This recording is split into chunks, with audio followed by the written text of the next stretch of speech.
This channel is supported by TrueFire. TrueFire is an online library of lessons from some of my favourite players. There's thousands of lessons on there. You can use the promo code JNC40 to get 40% off of any of their courses.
So my intention is to do a bit of a longer video on the Boss Dual Cube LX in specific. I asked Boss if I could try one of these to demo it. They're not paying me to make the video, but they did send me the little amp. I think these amps go for about 200-ish quid. And then also they sent me this S6, which is a battery powered foot switch that can power the thing.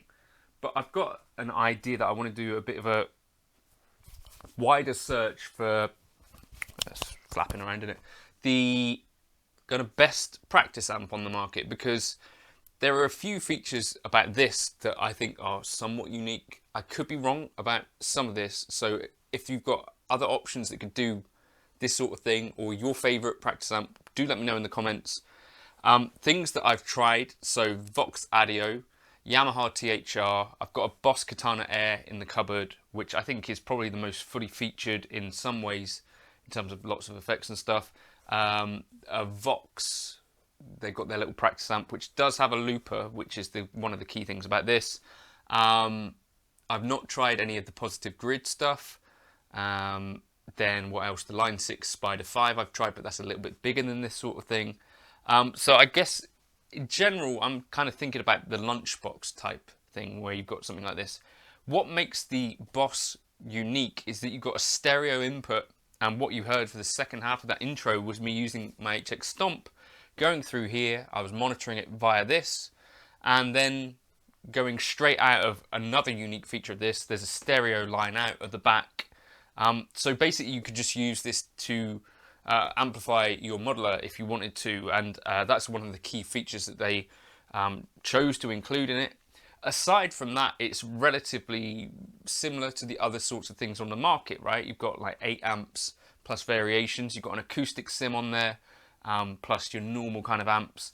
Then you've got your normal volume, bass, middle, and treble. Then you've got 2 kind of effects sections where you can have chorus, flanger, phaser, tremolo, and then also you've got delay, reverb on another switch. The foot switching is relatively limited, but you can set it up to do different bits and pieces. By default, it's set up to select essentially the looper, I think on A, and then B does your selecting a memory, switching between a memory or the panel. So that's could be useful. I'm going to jump into the editor in a sec as well, but what I felt like is that the tones in it are pretty good. I think generally what you find with these is that the cleans can sound pretty good. Definitely the cleans on this sound, I think, really quite good. The effects and all of that are perfectly usable, and it's not that difficult to dial in a tone that's pretty decent. The thing about the editor is that you've got a parametric EQ in there, which gives you even more options and tweakability. The things that make this, I think, stand out for me are that looper and the stereo input, stereo output thing, which does make it an ideal candidate and I think unique in this regard. So if you had your Fractal FM3, your Quad Cortex, anything like that, and you're thinking, right, I need a portable solution for this, you could grab something like this. Now, the other things that I'd suggest that maybe the desktop amp might not be so necessary if you've got plugins, right? So for the same sort of price as this, you could buy 2 JBL LSR 305s, which are not obviously portable solutions, but for home practice, I think they're kind of even better than these. They're going to be more neutral sounding and stuff, and you probably may already have plugins that you use. So that's a thing, but generally those won't include loopers, and this can be battery powered, you know, super portable, lightweight, all that stuff, and has Bluetooth connectivity if you want it, and has an audio interface. But for me, I do sort of wonder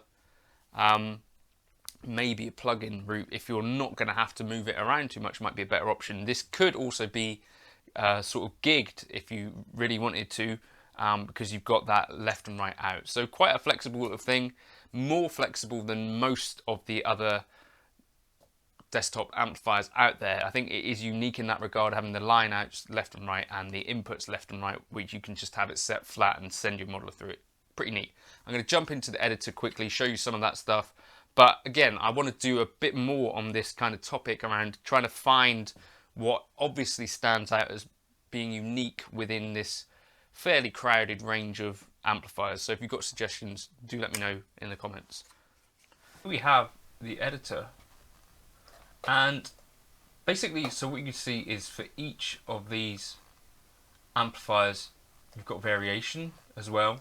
I will do, I think, a bit of a longer term, or you know, a bit more of a review on this going forward. It's just that I wanted to show some of the features and some of the things that are a little bit unique. So for instance, JC Clean, and here you see this stereo in, mic, all of this stuff. There is a microphone input as well, which is kind of cool. Normal EQ stuff, effects including flanges and chorus and stuff, but like we see here, stereo chorus, which normally your Katana wouldn't actually be in stereo, as far as I can remember.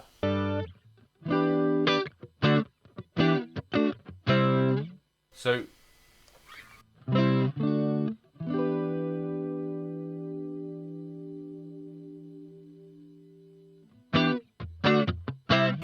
I think, you know, flangers as well. We've got some options, have we? No, just the one flanger, phaser, couple of options for phasers, tremolo, just the one, heavy octave, got an octave down and then 2 octaves, so just put this to here. Not particularly poly.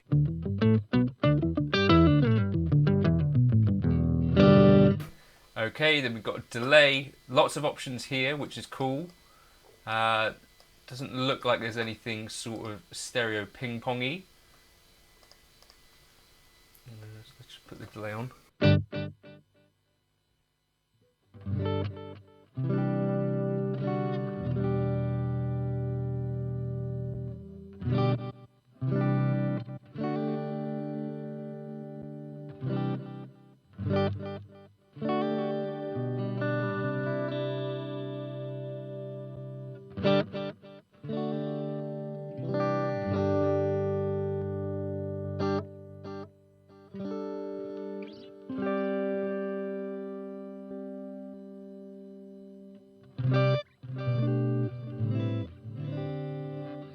In our reverb, what have we got? I think it's delay or reverb that you can have, but you've got plate. And you have both.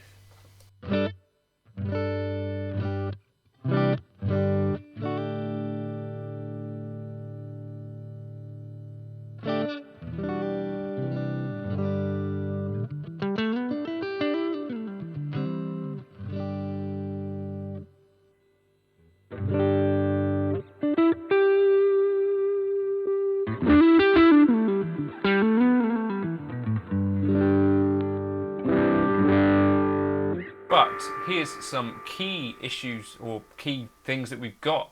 Parametric EQ. So if we were to do some fairly high gain type stuff, we've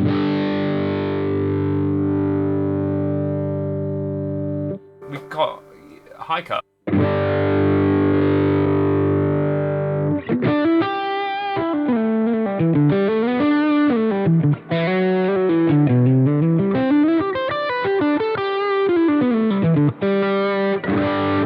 So got a noise suppressor, that's handy.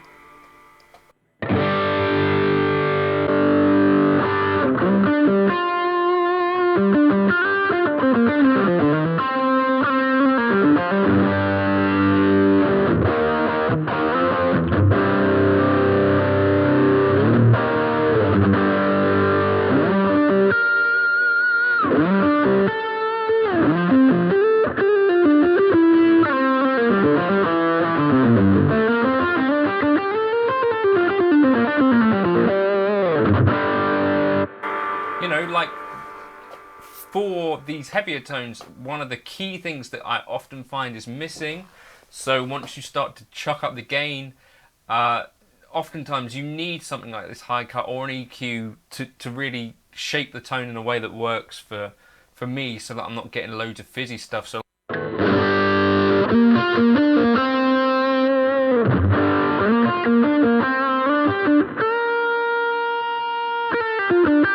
you know, that for me is a pretty inspiring tone. We've got a presence here as well, which is not on the amp, but is within here. So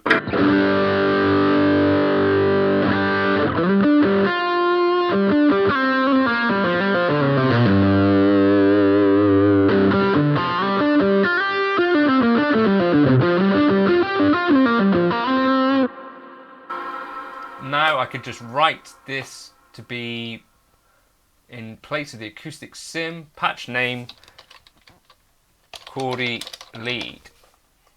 Right.